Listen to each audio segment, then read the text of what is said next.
Se fecharem os olhos, ainda conseguem ouvir.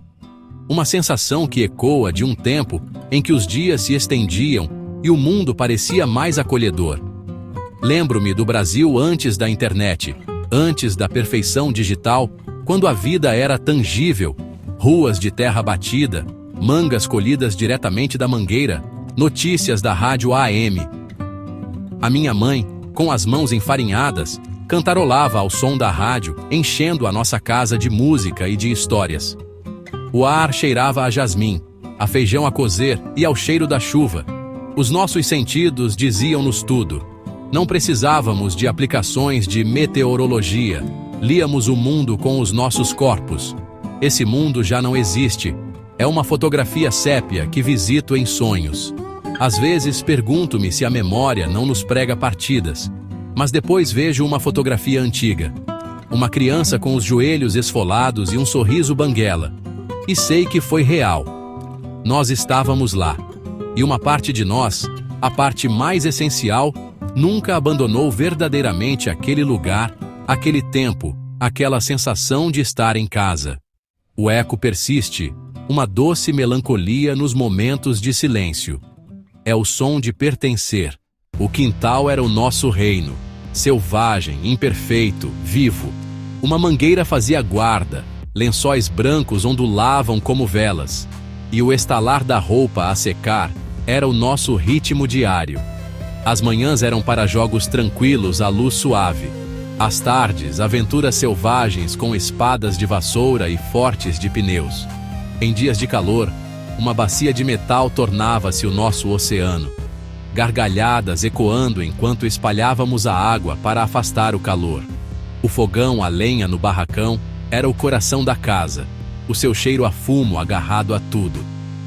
Via a minha avó cozinhar, o chiar das cebolas e do alho, a prometer uma refeição com sabor a lume e amor. Aquela comida, aquelas gargalhadas, aquele sol na minha cara, são memórias que matam uma sede que ainda sinto. O quintal era mais do que um lugar. Era uma sinfonia da vida. E nós éramos a sua orquestra. Todas as manhãs começavam com uma peregrinação à padaria, com moedas na mão, o mundo a despertar à minha volta. O calor da padaria e o cheiro a pão fresco eram um milagre diário. O padeiro sabia o meu nome e o meu pedido. Pão francês, ainda quente do forno, partia a ponta, saboreando-a no caminho para casa. Um momento privado de alegria. Em casa, cortávamos e untávamos o pão com manteiga, partilhando-o com café forte e o suave zumbido do rádio. Aquele pequeno almoço simples era um festim, um ritual de união e amor. O sabor daquele pão, comido sob o sol da manhã, é um sabor que tenho procurado desde então. Era mais do que comida. Era o alicerce do nosso dia. Um símbolo de família, rotina e o sabor de casa. A memória perdura, quente e dourada. E éramos uma república de miúdos descalços, com os pés calejados e livres, a mapear cada centímetro do nosso mundo. Para os nossos jogos, só precisávamos de imaginação. Uma corda, uma parede, umas poucas berlindes. Brincávamos às escondidas até ao anoitecer, a apanhada por terrenos baldios, trepávamos às árvores e aprendíamos resiliência com cada arranhão. A rua era o nosso recreio e o nosso centro de convívio, onde a vida se desenrolava em ritmos lentos e familiares. As portas estavam abertas, os vizinhos tomavam conta de nós, e nós pertencíamos a toda a rua. Hoje, as crianças têm ecrãs e horários, mas pergunto-me se conhecem a liberdade de uma tarde sem planos. Perdemos algo ao trocar as ruas poeirentas por salas de jogos impecáveis, uma criatividade genuína, uma ligação profunda uns aos outros e ao mundo.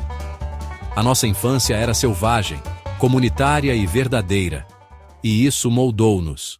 Os aniversários eram celebrações feitas à mão, sem animadores. Apenas amor e dedicação. A vizinhança inteira juntava-se, com fitas de papel crepe e balões que nós próprios enchíamos. A cozinha fervilhava com mães e tias a fazerem coxinhas, brigadeiros e tabuleiros de doces. Guaraná em copos de plástico, risos. e a canção de parabéns desafinada enchiam o ar. O ponto alto era sempre o cântico divertido sobre o futuro cônjuge do aniversariante. Os presentes eram simples, mas o carinho era imenso. Medíamos a felicidade pela alegria de estarmos juntos, não pelo tamanho dos presentes. O maior presente era a presença. A escola era um lugar de disciplina e magia. Eu adorava os meus cadernos, o cheiro das páginas novas, o ritual de encher a caneta de tinta. Os erros eram riscados, não apagados. Cada página, um registro de esforço e crescimento. Os nossos cadernos eram crônicas, não descartáveis. Hoje as palavras nos ecrãs desaparecem com um toque, mas a tinta no papel permanece. Pesquisar significava horas na biblioteca, paciência e a alegria da descoberta. Valorizávamos o conhecimento porque era conquistado. O processo lento ensinou-nos a pensar, a questionar, a valorizar. Na nossa pressa por respostas instantâneas, perdemos o peso e a alma da palavra escrita. Mas esses cadernos antigos ainda guardam a memória de quem éramos. Onde foi parar aquela criança, aquela com os pés descalços e os sonhos selvagens? Ele ainda está aqui, mas calmo, por baixo das camadas de vida adulta e do barulho. O mundo mudou. Mais rápido, mais barulhento, mais conveniente, mas algo essencial foi perdido. Estas memórias não são apenas nostalgia, são o alicerce de quem eu sou. Paciência, resiliência, comunidade, o amor pelas palavras, tudo moldado por aquele tempo mais simples. Agarro-me a elas, não para escapar, mas para enriquecer o presente.